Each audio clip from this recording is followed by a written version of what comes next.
ఉన్న 8 మంది బయటకు తీసుకొచ్చేందుకు రెస్క్యూ ఆపరేషన్ సహాయక చర్యలో ఎన్డీఆర్ఎఫ్ టీం. ఎస్ఎల్బీసీ ప్రమాదంపై రేపు సమీక్ష, సహాయక చర్యలు వేగవంతం చేయాలన్న సీఎం. అన్ని విధాల సాయం అందిస్తామని మోదీ. ఇవాళ గ్రూప్ 2 మెయిన్స్ పరీక్ష. విశాఖ, విజయనగరం జిల్లాల్లో నిరసనలు. పరీక్ష వాయిదా వేయాలని డిమాండ్.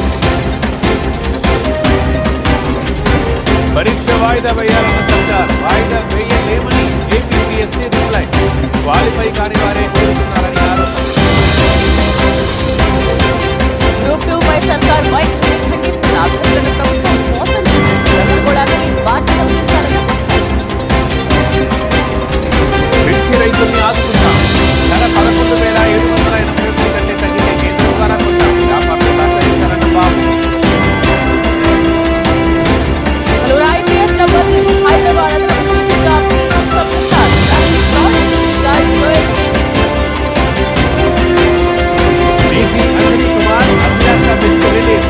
తక్షణమే ఏపీలో రిపోర్ట్ చేయాలని అభిషేక్ మహంతి రిలీజ్పై డీజీకి సర్కారు లేఖ. హైదరాబాద్ అపోలోకు పవన్ కళ్యాణ్. స్కానింగ్ సహా పలు టెస్టులు చేసిన వైద్యులు. త్వరలోనే పవన్కు మరికొన్ని టెస్టులు. రేపల్లిలో బాల వీరాంజనేయ స్వామి పర్యటన. గురుకుల పాఠశాల, కాలేజీలో తనిఖీలు. వసతులు సరిగా లేవని ప్రిన్సిపాల్పై ఆందోళన. పలు జిల్లాల్లో యూరియా కొరత. యూరియా కోసం భారతీయ లభ్యతపై తుమ్మల రివ్యూ. ఎల్లుండి మండలి వైసీపీ ఆఫీస్ కి జగన్. వైసీపీ సభ్యులంతా హాజరవ్వాలి. బొత్స సత్యనారాయణ సూచన. హామీలు అమలు చేసి చర్చకు రావాలి. రేవంత్ సవాల్ కి కిషన్ రెడ్డి జవాబు. ఎమ్మెల్సీ ఎన్నికల్లో గెలుపుపై ధీమా.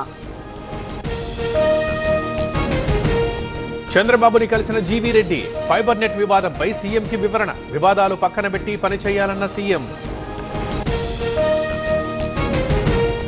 బీసీలకు 42% కోటా ప్రక్రియ ప్రారంభమైంది. మార్చి తొలి వారంలో చట్టం చేస్తాం. రిజర్వేషన్ల చట్టబద్ధతపై పొన్నం కామెంట్స్. అనంత పాలిటిక్స్ లో ఆసక్తికర పరిణామం. పరిటాల శ్రీరామ్కి జేసీ ప్రభాకర్ రెడ్డి సన్మానం. వ్యవసాయ సదస్సు ఏర్పాట్లపై ప్రశంసలు. ప్రయాగ్రాజ్